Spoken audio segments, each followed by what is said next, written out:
पंजाब हुकूमत का अशिया की कीमतें कंट्रोल करने के लिए नई वजारत के क़याम का फैसला।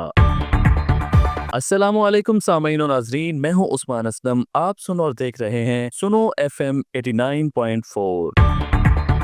हुकूमत पंजाब ने सूबे में अशियाए ज़रूरिया की कीमतों पर मौसर कंट्रोल के लिए नई वजारत कायम करने का फैसला कर लिया। इस सिलसिले में the Punjab price control of essential commodities bill 2025 को पंजाब असम्बली ने कसरत राय से मंजूर कर लिया। ये बिल गुज़िश्ता रोज पंजाब असम्बली के इजलास में पेश किया गया, जिसका मकसद 2024 के एक्ट में अहम तरामीम करके प्राइस कंट्रोल के निज़ाम को मजीद फाल बनाना है। तरमीमी बिल के तहत एक नई प्राइस कंट्रोल कौंसिल तश्कील दी जाएगी, जिसकी सदारत वजीर बराए प्राइस कंट्रोल या वजीर आला पंजाब की जानिब से नामजद करदा किसी अवामी नुमाइंदे के सुपुर्द होगी। बिल के मतन के मुताबिक कौंसिल में माहिरीन और स्टेक होल्डर्स की मुसावी नुमाइंदगी दी जाएगी, जिनकी तादाद 3-3 रखी गई है, ताकि फैसला साजी में तवाजुन और मुशावरत को फरोग दिया जा सके। हुकूमती ज़राए के मुताबिक तरमीमी बिल की हतमी मंजूरी गवर्नर पंजाब देंगे, जिसके बाद इसे नाफिजुल अमल करार दिया जाएगा। इस अकदाम का मकसद महंगाई पर काबू पाना, मसनूई कीमतों में इजाफे को रोकना